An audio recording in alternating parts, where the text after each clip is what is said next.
Hello everyone. So dear students, today we are going to start the poem on the grasshopper and cricket written by John Keats. This poem is written in December 1816. It is an Petrarchan sonnet containing an octave and an sestet. The rhyme scheme of this poem is AB, BA, AB, BA, then CDE, CDE. And the theme of this poem is nature, that is beauty of nature. So let's discuss something about the poet of this poem. This poem is written by John Keats. He was born on 31st October 1795 and he died on 23rd February 1821. He was an English romantic poet and he died at a very young age due to tuberculosis. His famous works were Ode to a Nightingale, Sleep and Poetry, On First Looking into Chapman's Homer. Now let's start the poem. The poetry of earth is never dead. When all the birds are faint with the hot sun and hide in cooling trees, a voice will run from hedge to hedge about the new mown wheat. That is the grasshopper's, he takes the lead. In summer luxury he has never done with his delights, for when tired out of his fun, he rests at ease beneath some pleasant weed. The first stanza is set in summer. In this stanza, the poet is saying that the poetry or the music of earth is endless, is never ending. During a hot summer day, all the birds faint with the hot sun and they hide from the sun and stop singing in order to rest. As the first line stated, that nature continues to persist and the grasshopper takes the lead. The lyrical voice describes how the song of the grasshopper emerges. The grasshopper continues hopping and singing. He enjoys life and is always at ease and having fun. When the grasshopper is satisfied, he rests at ease beneath some pleasant weed. Next stanza. The poetry of earth is ceasing never. On a long winter evening, when the frost has wrought a silence from the stove dear shrills, the cricket's song in warmth increasing ever, and seems to one in drowsiness half lost, the grasshoppers among some grassy hills. Now, the second stanza is set in winter. The first line is similar to that of the first stanza, that is, the poetry of earth is never ending. The lyrical voice portrays a winter scene.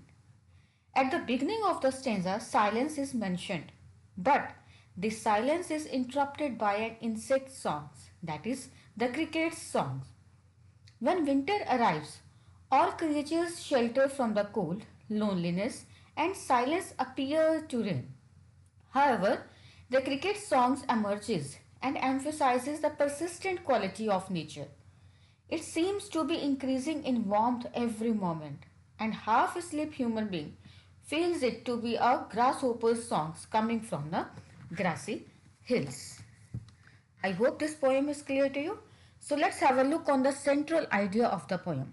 The central idea of the poem is tenacity of the grasshopper and the cricket to provide us entertainment and joy to us through their respective songs.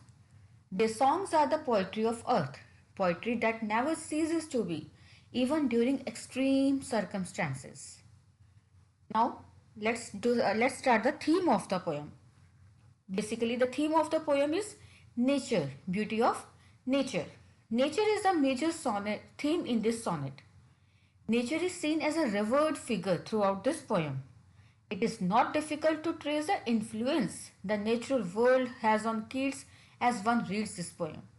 Even the first line begins with a declaration that the poetry of earth is never dead. It is never ending. This declaration is followed by Keats trying to explain why not. In the course of 14 lines, Keats alludes to birds, the sun, trees, hedges, meadows, frost and grassy hills.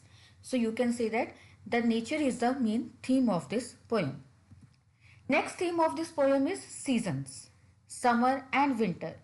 There are two seasons. Summer and winter are seen as two parallel peers who sustain the natural world. Keats posits them side by side as two parameters against which all the cycles of the natural world has to be tested.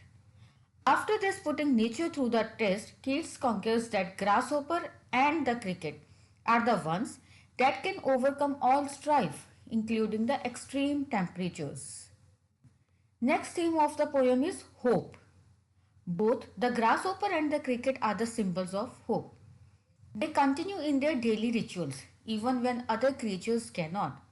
They provide everyone with the hope that no matter how hard the situation is, there is always a way to overcome them. The grasshopper takes rest in some pleasant weed to freshen itself so that it can provide the poetry of earth for the entire natural world to listen. The cricket finds its voice even in the midst of frost when the whole of creation finds itself silenced. Thus, hope is what constitutes the poetry of earth. I hope this poem is clear to you. Thank you and have a nice day.